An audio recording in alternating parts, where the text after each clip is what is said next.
கிறிஸ்துவுக்குள் பிரியமான சகோதர சகோதரிகளே, உங்கள் யாவரையும் இயேசு கிறிஸ்துவின் இனிதான நாமத்தினாலே வாழ்த்தி வரவேற்கிறேன். தேவனுடைய வார்த்தை சொல்லுகிறது, சத்தியத்தையும் அறிவீர்கள், சத்தியம் உங்களை விடுதலையாக்கும் என்று சொல்லுகிறது. இன்றைய சிந்தனைக்கு எடுத்துக்கொண்ட வேத வசனம் மத்தேயு 6:1-4 வரை. மனுஷர் காண வேண்டுமென்று அவர்களுக்கு முன்பாக உங்கள் தர்மத்தை செய்யாதபடிக்கு எச்சரிக்கையாய் இருங்கள். செய்தால் பரலோகத்தில் இருக்கிற உங்கள் பிதாவினிடத்தில் உங்களுக்கு பலனில்லை. ஆகையால் நீ தர்மம் செய்யும்போது மனுஷரால் புகழப்படுவதற்கு மாயக்காரர் ஆலயங்களிலும் வீதிகளிலும் செய்வது போல உனக்கு முன்பாக தாரை ஊதுவியாதே.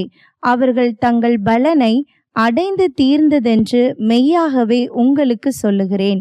நீயோ தர்மம் செய்யும்போது உன் தர்மம் அந்தரங்கமாய் இருப்பதற்கு உன் வலது கை செய்கிறதை உன் இடது கை அறியாதிருக்க கடவது. அப்பொழுது அந்தரங்கத்தில் பார்க்கிற உன் பிதா தாமே உனக்கு வெளியரங்கமாய் பலனளிப்பார். நாம கொடுக்கிற காரியத்துல நான் தேவனுக்கு நன்றாக நான் கொடுக்கிறேன், நான் பிறருக்கு நன்றாக நான் செய்கிறேன், நான் தான தர்மம் செய்கிறேன், நான் ஏழைகளுக்கு இறங்குகிறேன், நான் கடன் கொடுக்கிறேன், தேவையுள்ளவர்களுக்கு நான் உதவிகளை செய்கிறேன் அப்படின்னு சொல்லி நம்மை குறித்து நாம நினைக்கிறோம். அது நல்ல காரியம், அந்த காரியத்துல தவறு ஏதும் இல்லை. எப்பொழுதுமே தேவன் எப்படி ஒரு விஷயத்தை பார்க்கிறார் என்றால், அவர் செயல்களை அல்ல, அந்த செயல்களுக்கு பின்னால் உள்ள நோக்கத்தை அவர் பார்க்கிறார். அந்த செயல்களை அல்ல, அந்த செயல்களை செய்யும் இருதயத்தை அவர் பார்க்கிறார். மனிதர்கள் நாம பேசுகின்ற வார்த்தைகளையும் செயல்களையும் பார்ப்பார்கள், நம்புவார்கள். ஆனா தேவன் இருதயத்தை அறிந்திருக்கிறார். இருதயத்தை அவருடைய கண்கள் பார்க்கிறது. நம்ம செய்கின்ற செயல்கள் நல்ல செயல்களாக இருக்கலாம், ஆனா அந்த செயல்களுக்கு பின்னால் நோக்கம் எப்படிப்பட்டதாக இருக்கிறது? இந்த வசனம் அதை குறிச்சுதான் சொல்லுது. மனுஷர் காண வேண்டுமென்று உங்களுடைய நோக்கம் இருக்கிறதா? மனுஷரை பிரியப்படுத்த வேண்டும் என்று உங்களுடைய நோக்கம் இருக்கிறதா? மனுஷருக்காக இதை செய்ய வேண்டும் என்று உங்களுடைய நோக்கம் இருக்கிறதா? மனுஷர்கள் பார்வையில் உயர்ந்தவராக மதிக்கப்பட வேண்டும் என்று உங்களுடைய நோக்கம் இருக்கிறதா? இந்த வசனம் அதுதான் சொல்லுது. நம்ம செய்கின்ற செயல்கள் நல்ல செயல்கள், அது ஒரு அன்பின் செயல். வெளிப்பார்வையில வெளிப்படையாக அது அப்படிதான் இருக்கும். ஆனா நோக்கம்தான், அது நான் அன்பின் அடிப்படையில செய்கிறேனா, என் சுயநலத்தின் அடிப்படையில செய்கிறேனா? இந்த சத்தியம் அதுதான் சொல்லுது. மனுஷர் காண வேண்டும் என்று அவர்களுக்கு முன்பாக உங்கள் தர்மத்தை செய்யாதபடிக்கு எச்சரிக்கையா இருங்கள். நாம செய்கின்ற நல்ல செயல்கள், தர்ம காரியங்கள், அது செயல்கள் நல்ல செயல்களே. ஆனா அதை யார் பார்க்கணும்னு நம்மளோட நோக்கம் இருக்கணும் அப்படின்னா, அதை தேவன் பார்க்க வேண்டும். அதற்குரிய பலனை எனக்கு தேவன் கொடுக்க வேண்டும். அதற்கான மகிமை எனக்கு தேவனிடத்திலிருந்து வர வேண்டும். இததான் தேவன் விரும்புகிறார். மனுஷர் காண வேண்டும் என்று அதை செய்யும் பொழுது நம்முடைய புகழை நாமளே பாடுவது போல. அததான் சொல்லுது, தேவ அன்பு தன்னை புகழாது. வார்த்தையினால மாத்திரம் இல்ல, நம்முடைய செயல்களினாலும். நம்முடைய செயல்களும் நம்முடைய துதியை பாடக்கூடிய செயல்களாக அநேக இடத்துல இருக்குது. நிறைய பேர் பேசும் பொழுது ஒரு சோர்வு தெரியும்.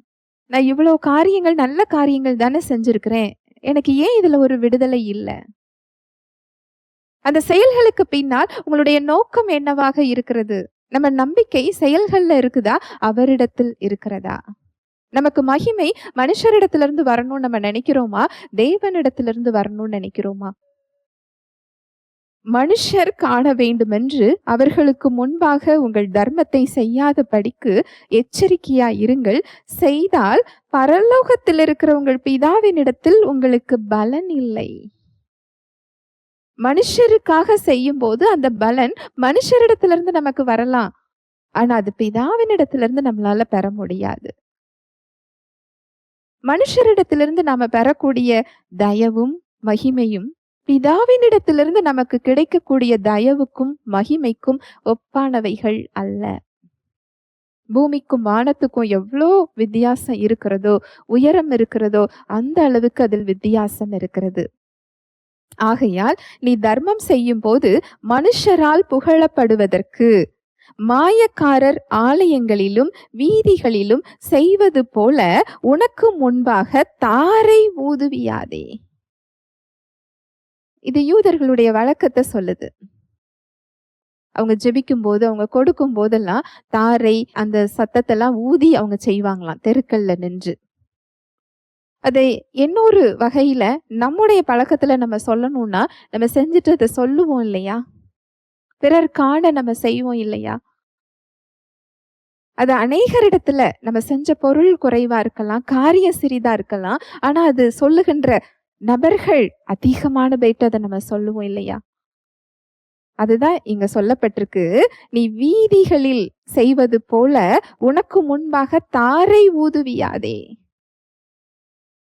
அந்த தாரை சத்தம் பெருசா கேட்கும், அது ரொம்ப தூரம் கேட்கும், நிறைய பேர் அந்த சத்தத்தை கேட்க முடியும். அது போல நீ செய்யாதே. அவர்கள் தங்கள் பலனை அடைந்து தீர்ந்ததென்று மெய்யாகவே உங்களுக்கு சொல்லுகிறேன்.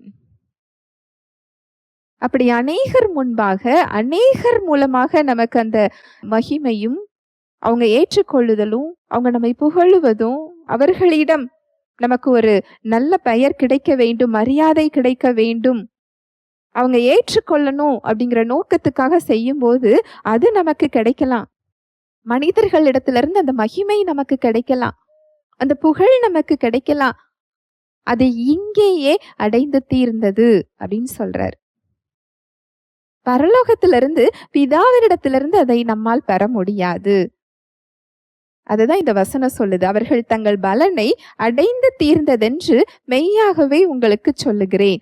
நீயோ தர்மம் செய்யும் போது உன் தர்மம் அந்தரங்கமாய் இருப்பதற்கு உன் வலது கை செய்கிறதை உன் இடது கை அறியாதிருக்க கடவது.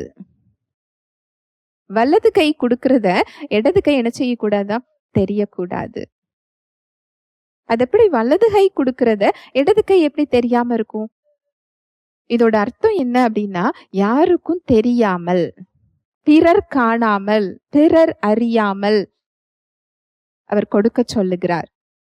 அப்படி பிறர் அறியாமல் கொடுக்க முடியவில்லை ஒரு சூழ்நிலையில அப்படின்னு சொன்னா, உங்களுடைய நோக்கம் சரியானதாக இருக்க வேண்டும். உங்க நோக்கம் தேவனுக்காக, தேவ அன்பின் நிமித்தம் அது செய்யப்படுகிறவைகளாக இருக்க வேண்டுமே தவிர உங்களுடைய புகழுக்காக, மனிதர்கள் ஏற்றுக்கொள்ள வேண்டும் என்பதற்காக, மனிதர்கள் மகிமையை தர வேண்டும் என்பதற்காக இருக்கக்கூடாது. அப்பொழுது அந்தரங்கத்தில் பார்க்கிற உன் பிதா தாமே உனக்கு வெளியரங்கமாய் பலன் அளிப்பார்.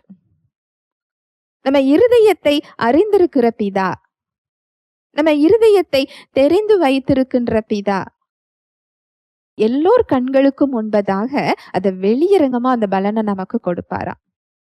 ஹல்லேலூயா, பிரைஸ் தி லார்ட். எவ்வளவு அழகான சத்தியம் இல்லையா?